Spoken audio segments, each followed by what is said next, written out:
നമ്മളൊക്കെ കഴിഞ്ഞ കാലങ്ങളിൽ ഗാന്ധിജി എങ്ങനെ കൊല്ലപ്പെട്ടു എന്നാണ് പഠിച്ചിട്ടുള്ളത്.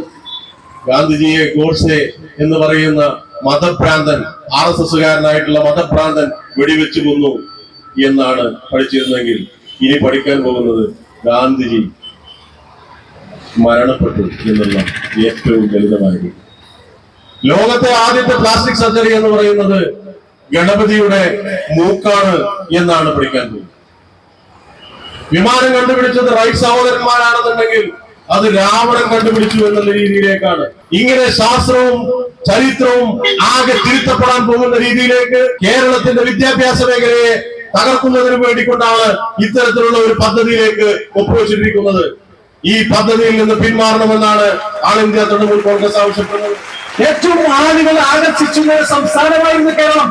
ദൈവത്തിന്റെ സ്വന്തം നാട് എന്ന് പറഞ്ഞ കേരളം ദൈവത്തിന് പോലും നിൽക്കാൻ പറ്റാത്ത അവസ്ഥയായി.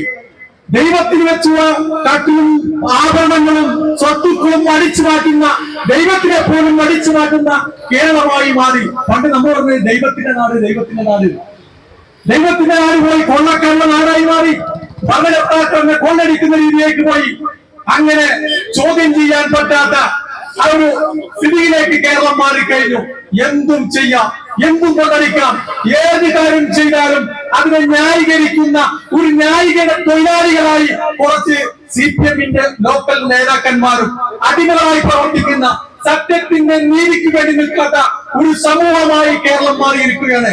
അതുകൊണ്ട് ഇത് ചോദ്യം ചെയ്യാൻ, ഇതിനെ പ്രതികരിക്കാൻ നമ്മളെ പോലുള്ള തൃണമൂൽ കോൺഗ്രസിന്റെ പ്രവർത്തകർ മുന്നോട്ട് വന്നേ പറ്റൂ.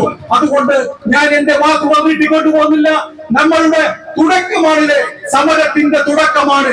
ആദ്യം നമ്മൾ കാണിക്കുന്നത് പ്രതിഷേധകമായി ഒരു ധർണയാണ്. ഈ ധർണ കൊണ്ടും നിങ്ങൾ അവസാനിപ്പിച്ചില്ലെങ്കിൽ ജനങ്ങൾക്കൊപ്പം നിന്നുകൊണ്ട് ജനങ്ങൾക്ക് വേണ്ടി സമരം ചെയ്യാൻ തൃണമൂൽ കോൺഗ്രസ് ഒപ്പമുണ്ടാകുമെന്ന് പറഞ്ഞുകൊണ്ട് കൺകറന്റ് ലിസ്റ്റിൽപ്പെട്ട വിദ്യാഭ്യാസ മേഖലയിലേക്ക് എങ്ങനെ RSS നയം നടപ്പിലാക്കാമെന്ന ആലോചനയിലാണ് ഈ PM ശ്രീ എന്ന് പറയുന്ന പദ്ധതി ഉണ്ടാക്കുന്നത്. ആ PM ശ്രീ പദ്ധതി ആരൊക്കെയാണ് എതിർത്തത്? ഇന്ത്യയിലെ പഞ്ചാബിലെ ആം ആദ്മി ഗവൺമെന്റ് എതിർത്തു, തമിഴ്നാടിലെ DMK ഗവൺമെന്റ് എതിർത്തു, പശ്ചിമ ബംഗാളിലെ സംഘപരിവാറിന് മുന്നിൽ മുട്ടുമടക്കാത്തൊരു നേതാവുണ്ട്. ആ നേതാവിന്റെ പേരാണ് പ്രിയപ്പെട്ട മമതാ ബാനർജി. ആ മമതാ ബാനർജി പറഞ്ഞു, ഇത് സംഘപരിവാർ വൽക്കരണമാണ്. ഇത് ഇന്ത്യയിലെ വിദ്യാർത്ഥികളുടെ മസ്തിഷ്കങ്ങളിലേക്ക് RSSന്റെ വിദ്യാഭ്യാസത്തെ കൊണ്ടുപോകുന്ന രാഷ്ട്രീയമാണെന്ന് ആർജവത്തോടെ പറഞ്ഞ നേതാവിന്റെ പിന്നിൽ നിന്നുകൊണ്ട് മുദ്രാവാക്യം വിളിക്കാൻ കഴിയുന്നത് ഞങ്ങളും പ്രിയപ്പെട്ട അൻപർക്കയും അഭിമാനത്തോടെ കാണുകയാണ്. കേരളത്തിൽ KT ജലീൽ അടക്കമുള്ള ന്യായീകരണ ശിംഗങ്ങൾ ചോദിക്കുന്ന ചോദ്യം, ഞങ്ങൾ CBSE പഠിപ്പിക്കണില്ലേ? NCERT ഇവിടെ കേരളത്തിലെ സിലബസ് ഇല്ലേ? അവിടെ നിങ്ങൾക്ക് ഇല്ലാത്ത പ്രതിഷേധം എന്താ? PM ശ്രീ വരുമ്പോ ഞങ്ങൾ രണ്ട് വിനീതമായ ഞങ്ങളെ ചോദ്യതാണ്. PM ശ്രീ നല്ലതാണെങ്കിൽ, PM ശ്രീ എന്ന് പറയുന്ന പദ്ധതി ശരിയാണെങ്കിൽ എന്തിനാണ് 4 വർഷം നിങ്ങളിത് ഒപ്പിടാതെ നീട്ടിവെച്ചത്? എന്തിനാണ് കമ്മ്യൂണിസ്റ്റ് പാർട്ടിയുടെ അഖിലേന്ത്യാ കമ്മിറ്റിയുടെ മുഖപ്രസിദ്ധീകരണം ഇതിനെതിരെ ലേഖനം എഴുതിയത്? എന്തിനാണ് ദേശാഭിമാനിയിൽ ഇതിനെതിരെ ലേഖം വന്നത്? എന്തിനാണ് SFI അടക്കമുള്ള വിദ്യാർത്ഥി സംഘടനകളെ നിങ്ങൾ വിളിച്ചുരുട്ടി കോമാളികളാക്കിയത്? വിദ്യാഭ്യാസ വകുപ്പ് ഒരു യോഗം വിളിച്ചു, ABVP അതിൽ നിന്ന് ഇറങ്ങിപ്പോയി. അന്ന് PM ശ്രീ ഈ രാജ്യത്തിന്റെ അഖണ്ഡതക്കെതിരാണ് എന്ന് പ്രഖ്യാപിച്ച വിദ്യാഭ്യാസ മന്ത്രിയുണ്ട് ഇവിടെ. അന്ന് നിങ്ങള് എതിരാണെന്ന് പറഞ്ഞ സാധനം എങ്ങനെയാണ് പെട്ടെന്ന് നിങ്ങൾക്ക് നന്നാവുന്നത്? അത് കേന്ദ്ര അജണ്ടകൾ ഇവിടെ നടപ്പിലാക്കൂല എന്ന് പറയാനുള്ള കാരണമെന്താ? ഞങ്ങൾ ഇവിടുത്തെ CPM-ന്റെ പ്രവർത്തകരോട് ചോദിക്കാൻ ആഗ്രഹിക്കുന്ന പ്രിയപ്പെട്ടവരെ, നിങ്ങളുടെ സംസ്ഥാന നേതൃത്വം ഇതറിയുന്നുണ്ടോ? നിങ്ങളുടെ അഖിലേന്ത്യാ നേതൃത്വം അറിയുന്നുണ്ടോ? എന്തിന് മന്ത്രിസഭയിൽ ഞങ്ങൾ ഇവിടുത്തെ CPM-നെ വെല്ലുവിളിക്കാം? ഇതുപോലെ ഒരു നയം മാറ്റം ഉണ്ടാകുന്ന ഒരു പ്രോജക്ട് 22-ാം തീയതിയിലെ മന്ത്രിസഭ ഇതിന്റെ കാപട്യം ആലോചിക്കണം. ആ മന്ത്രിസഭാ യോഗത്തിൽ ഇത് വന്നു ഇല്ല എന്ന് ഇവിടുത്തെ CPM പറയട്ടെ. അന്ന് CPI-യുടെ മന്ത്രിമാര് പറഞ്ഞു ഇതിൽ ഒപ്പിടാൻ പാടില്ല, ഇത് നമ്മുടെ ഇന്ത്യയിലെ സംഘപരിവാര വൽക്കരണമാണ്. അന്ന് ആ മന്ത്രിസഭാ യോഗത്തിലെ മുഖ്യമന്ത്രിയുണ്ട്. അന്ന് ആ മന്ത്രിസഭാ യോഗത്തിൽ ശിവൻകുട്ടിയുണ്ട്. അവര് രണ്ടുപേരും പറഞ്ഞില്ല 16-ാം തീയതി ഇത് ഒപ്പിട്ടിട്ടുണ്ട് എന്ന്. 16-ാം തീയതി, ഈ മാസം 16-ാം തീയതി ഇത് ഒപ്പിട്ടിട്ട് മറച്ചു വെച്ചത് എന്തിനാണ്?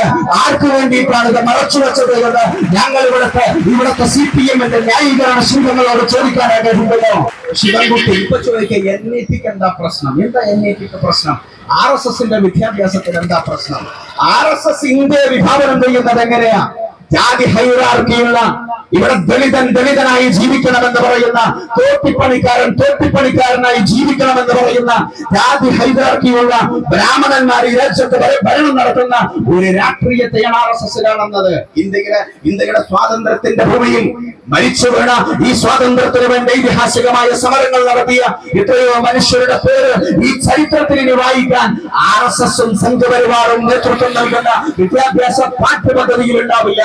CPM-നോട് ഞങ്ങൾ പറയാ, അതൊക്കെ പറഞ്ഞ് നിങ്ങൾ സാധാരണ സഖാക്കളെ പറ്റിച്ചോളൂ. നിങ്ങൾ ഈ സാധാരണ സഖാക്കളെ പറ്റിക്കുന്ന പോലെ ഇവിടുത്തെ മുഴുവൻ മനുഷ്യരെയും പറ്റിക്കാമെന്ന് കരുതരുത് പ്രിയപ്പെട്ടവരെ. അതുകൊണ്ട് PM ശ്രീ എന്ന് പറയുന്ന പദ്ധതി അടിയന്തിരമായി ഇവിടുത്തെ സംഘപരിവാർ രാഷ്ട്രീയത്തിന് കീഴടങ്ങുന്ന രാഷ്ട്രീയത്തിൽ നിന്ന് ഇവിടുത്തെ ഗവൺമെന്റ് പിന്മാറിയില്ല എങ്കിൽ എന്ത് സംഭവിക്കും? ഈ തെരഞ്ഞെടുപ്പ് CPM-ന് ബംഗാളിൽ മമതാ ബാനർജി, ഞങ്ങളൊന്ന് പറയുന്ന അഭിമാനത്തോടെ പറയുന്നു, CPM-ന് ബംഗാളിനകത്ത് കിട്ടിയ തിരിച്ചടി, ബംഗാളിനകത്ത് 34 വർഷക്കാലം അധികാരത്തിന്റെ ശീതളഛായയിൽ കഴിഞ്ഞ കമ്മ്യൂണിസ്റ്റ് പാർട്ടിയെ ഒരു ദിവസം ഒരു ഉയരം കുറഞ്ഞ പെണ്ണുകൊണ്ട് ചൂടുകൊണ്ട് കമ്മ്യൂണിസ്റ്റ് പാർട്ടിയുടെ ആഫീസുകളിൽ നിന്ന് ആട്ടിയോടിച്ചുവെങ്കിൽ ഞങ്ങളൊന്ന് പറയും, കമ്മ്യൂണിസ്റ്റ് പാർട്ടികൾ ഇവിടെ തകർന്നു പോകരുതെന്ന് അടിസ്ഥാനപരമായി ആഗ്രഹിക്കുന്ന മുഴുവൻ മനുഷ്യരും കമ്മ്യൂണിസ്റ്റ് പാർട്ടിയുടെ നേതൃത്വത്തോട്, കമ്മ്യൂണിസ്റ്റ് പാർട്ടിയുടെ ലീഡർഷിപ്പിനോട് നിങ്ങളൊന്ന് വാ തുറന്ന് സംസാരിക്കണം. പിണറായി വിജയന്റെ മക്കളെ സംരക്ഷിക്കേണ്ട ബാധ്യത കമ്മ്യൂണിസ്റ്റ് പാർട്ടിക്കും ഇവിടുത്തെ ജനങ്ങൾക്കുമില്ല. അധ്യാപകർക്ക് മാത്രമാണ് പങ്കെടുക്കുന്നത്. തൃണമൂൽ കോൺഗ്രസിന്റെ ഒരു പ്രതിനിധിയായിട്ട് 45 വർഷങ്ങൾക്ക് മുമ്പ് 1980-ൽ ഒരു ഹൈസ്കൂൾ അധ്യാപകനായി ജോലിയിൽ പ്രവേശിച്ച ഒരാൾ, ഒരു 3 പീരീഡ് 10ാം ക്ലാസ്സിൽ ചരിത്രം പഠിപ്പിച്ചുകൊണ്ടിരിക്കുന്ന ഒരു അധ്യാപകൻ. പഠിച്ചതും പഠിപ്പിച്ചതുമൊക്കെ ഇന്ത്യയുടെ ചരിത്രമായിരുന്നു. തട്ടശ്ശേരിയെ കുറിച്ചും മാധവൻ നായരെ കുറിച്ചും കുട്ടിമാളു അമ്മയെ കുറിച്ചും മക്കാമ ചെറിയാനെ കുറിച്ചും ഒക്കെ കേരളത്തിന്റെ നേതാക്കൾ നിലക്ക് നമ്മൾ പഠിപ്പിച്ചുകൊണ്ടിരിക്കുന്നുണ്ട്. 47ാമത്തെ വയസ്സിൽ ഈ രാജ്യത്തോട് വിട പറഞ്ഞ പ്രിയപ്പെട്ട അബ്ദുറഹിമാൻ സാഹിബിനെ കുറിച്ച് നാം പഠിപ്പിക്കുന്നുണ്ട്. ഉപ്പ് സത്യാഗ്രഹത്തെ കുറിച്ച് പഠിപ്പിക്കുന്നുണ്ട്. മഹാത്മജിയെ കുറിച്ചും നെഹ്റുജിയെ കുറിച്ചും ആസാദിനെ കുറിച്ചും പഠിപ്പിക്കുന്നുണ്ട്. ഞാൻ ആലോചിക്കുകയാണ്, ഇനിയും എനിക്കൊരു ആയുസ് ഉണ്ടായിരുന്നെങ്കിൽ, ഏതാനും കൊല്ലം കൂടി ആയുസ് ദൈവം എനിക്ക് നൽകുമെങ്കിൽ, ഞാൻ ആ ജോലിയിൽ തുടരുമെങ്കിൽ ഞാൻ പഠിപ്പിക്കേണ്ടി വരുന്ന ചരിത്രത്തിന്റെ ഗതി എന്തായിരിക്കുമെന്ന് ഞാൻ ആലോചിക്കും. 1948 ജനുവരി 30 നാഥുറാം വിനായക് ഗോഡ്സെ എന്ന RSS-കാരൻ, ഹൈന്ദവ തീവ്രവാദി, ഒരു മതഭ്രാന്തരെന്ന് പണ്ടൊക്കെ നമ്മൾ പഠിപ്പിച്ചിരുന്നു. പിന്നീടാണ് മനസ്സിലാക്കിയത് അദ്ദേഹം മതഭ്രാന്തരല്ല, മതത്തെ ഭ്രാന്തായിക്കേണ്ടവനാണ് അദ്ദേഹം ഗാന്ധിയെ വെടിവെച്ചു കൊന്നപ്പോ RSS-കാർ കണ്ടെത്തിയ ഗാന്ധിജിക്കെതിരെയുള്ള കുറ്റം മുസ്ലിങ്ങളുടെ ചാരനായിരുന്നു എന്നാണ്. 47 ഇന്ത്യക്ക് സ്വാതന്ത്ര്യം കിട്ടുമ്പോൾ ഇന്ത്യയും പാകിസ്ഥാനും തമ്മിൽ ഒരു കരാർ ഒപ്പുവെച്ചിരുന്നു. 50 കോടി രൂപ പാകിസ്ഥാൻ നൽകണമെന്നുണ്ടായിരുന്നു നമ്മുടെ കരാർ. ആ കരാർ പാലിക്കാൻ നമുക്കൊന്നും സാധിച്ചിരുന്നില്ല. കാരണം 50,000 രൂപ പോലും ഇന്ത്യ രാജ്യത്തിന്റെ കയ്യിലുണ്ടായിരുന്നില്ല. ആ കാലഘട്ടം അതാണ്. പക്ഷെ ഗാന്ധി അവിടെ സത്യാഗ്രഹം അനുഷ്ഠിക്കുന്നു. വാക്ക് പാലിക്കണമെന്ന് നെഹ്റുവിന്റെ മുമ്പിൽ പറഞ്ഞുകൊണ്ട് ആ സമരം ഗാന്ധി ഏറ്റെടുക്കുന്നു, സത്യാഗ്രഹ സമരം. ആ സമരത്തിന് ഫലമായി ആദ്യം നാം ഏറ്റെടുത്തത് ആ ദൗത്യത്തിന്റെ പൂർത്തീകരണമായിരുന്നു. പാകിസ്ഥാൻ കൊടുത്ത വാക്ക് പാലിച്ചുകൊണ്ട് നാം ആ സമരത്തിൽ നിന്ന് ഗാന്ധിയെ പിന്മാറ്റി. ഗാന്ധി മരണപ്പെട്ടു. അദ്ദേഹം മഹാത്മാവല്ല. മഹാത്മാവായിട്ട് അദ്ദേഹത്തെ നാളത്തെ ടെക്സ്റ്റ് ബുക്കുകളിൽ കാണാൻ സാധിക്കില്ല. ഇന്ത്യ രാജ്യത്തിന്റെ വില പറഞ്ഞ മോത്തിലാലിന്റെ മനോഹര പുത്രൻ ജവഹർലാൽ നെഹ്റുവിനെ ചരിത്രത്തിൽ നാളെ കാണാൻ സാധിക്കില്ല. മക്കയിൽ ജനിച്ച് ഇന്ത്യയിൽ വളർന്നു ഇന്ത്യയുടെ ആദ്യത്തെ വിദ്യാഭ്യാസ മന്ത്രിയായ 6 വർഷക്കാലം ഇന്ത്യൻ നാഷണൽ കോൺഗ്രസിന്റെ പ്രസിഡന്റ് സ്ഥാനത്തേക്ക് മത്സരത്തിലൂടെ കടന്നു വന്ന അബുൽ കലാം ആസാദ് 14-അംഗ മന്ത്രിസഭ നെഹ്റു രൂപീകരിച്ചപ്പോ വിദ്യാഭ്യാസം ആർക്ക് കൊടുക്കണമെന്ന് നെഹ്റുവിന് കോൺഗ്രസ് കമ്മിറ്റിയിൽ ചർച്ച ചെയ്യേണ്ടി വന്നില്ല. അത് അബുൽ കലാം ആസാദ് ആയിരിക്കണമെന്ന് നെഹ്റു തീരുമാനിക്കുന്നു. ആ അബുൽ കലാം ആസാദിനെ കുറിച്ച് നാളെ നമുക്ക് എന്ത് പഠിപ്പിക്കേണ്ടി വരുമെന്നറിയില്ല. ഇന്ത്യയെ കീഴ്പ്പെടുത്താൻ വേണ്ടി മക്കയിൽ നിന്ന് കടന്നു വന്ന ഒരു തീവ്രവാദിയായി അബുൽ കലാം ആസാദിനെ പഠിപ്പിക്കേണ്ടി വരുന്ന നാളെയുടെ ചരിത്രം പ്രിയപ്പെട്ടവരെ വളരെയേറെ വേദനയോട് കൂടിയാണ് നാം ഇന്ന് നോക്കിക്കാണുന്നത്. നാളെ വരാനിരിക്കുന്ന ഭവിഷ്യത്തുകൾ ഭയാനകമാണ്. പിഞ്ചു കുഞ്ഞുങ്ങളുടെ മനസ്സിലേക്കാണ് ഇത് തെരഞ്ഞു കൊടുക്കുന്നത്.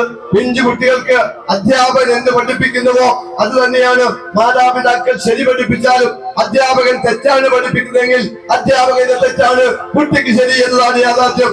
ആ കുട്ടി നാളെ ഈ സംഘീവൽക്കരിക്കപ്പെടുന്ന സിലബസ് പഠിപ്പിക്കേണ്ടി വരുന്ന അധ്യാപകൻ നൽകുന്ന പാഠഭാഗങ്ങൾ, ആ വിവരം, ആ വിജ്ഞാനം ശേഖരിച്ചു വെച്ചുകൊണ്ട് നാളെ ഇന്ത്യയുടെ ഒരു പൗരനായി മാറുമ്പോ നമുക്ക് ആലോചിക്കാം ഈ രാജ്യത്തിന്റെ നാളെയുടെ അവസ്ഥ. അതുകൊണ്ട് പ്രിയപ്പെട്ടവരെ, ഇതോ നമ്മൾ ഏറ്റെടുക്കേണ്ടിയിരിക്കുന്നു. Prime minister school for rising India, ഇന്ത്യയെ ഉയർത്താനുള്ള.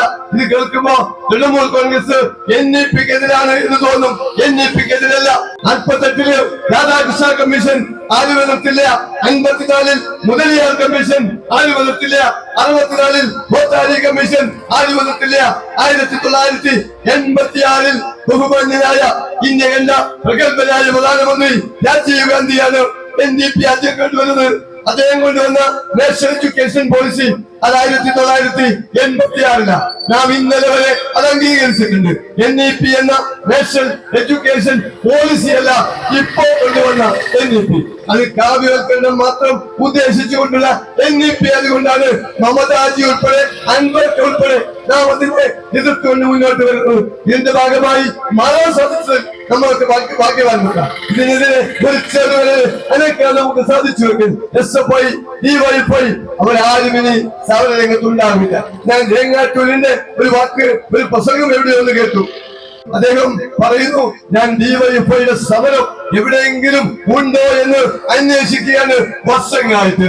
അങ്ങനെ എന്ത് പറ്റി, കമ്മ്യൂണിസ്റ്റ് പാർട്ടിക്ക് എന്ത് പറ്റി, DYFIക്ക് എന്ത് പറ്റി എന്ന് അന്വേഷിക്കുന്നതിന് ദേശാഭിമാനിയില് ഒരു വാർത്ത കണ്ടുപോലും.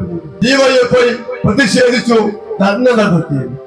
അതിലേക്ക് വായിച്ചപ്പോഴാണ് തേങ്ങാറ്റൂരിന് കാര്യം മനസ്സിലായത്. ആമസോൺ വനാന്തരങ്ങളിലുണ്ടായ തീപിടുത്തം തടയാൻ ബ്രസീൽ ഗവൺമെന്റ് പരാജയപ്പെട്ടതിൽ പ്രതിഷേധിച്ചുകൊണ്ട് ഡൽഹിയിലെ ബ്രസീൽ എംബസിക്ക് മുമ്പിൽ DYFI സമരം നടത്തി എന്നാണ് അദ്ദേഹം കണ്ടെത്തിയത്. വല്ലാത്തൊരു അവസ്ഥയാണ്. അങ്ങനെ ഒരു സമരമാണ് അടുത്ത കാലത്ത് DYFI നടത്തിയത്. ഇതാണ് പ്രിയപ്പെട്ടവരെ, ആ പാർട്ടി ഒന്നും പറയുന്നില്ല. വരാൻ പോകുന്ന തെരഞ്ഞെടുപ്പ് അത് അന്ത്യകൂദാശയായിരിക്കും, യാതൊരു സംശയമില്ല.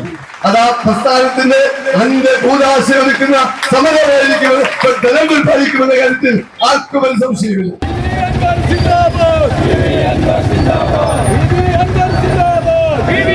ജിന്ദാബാദ്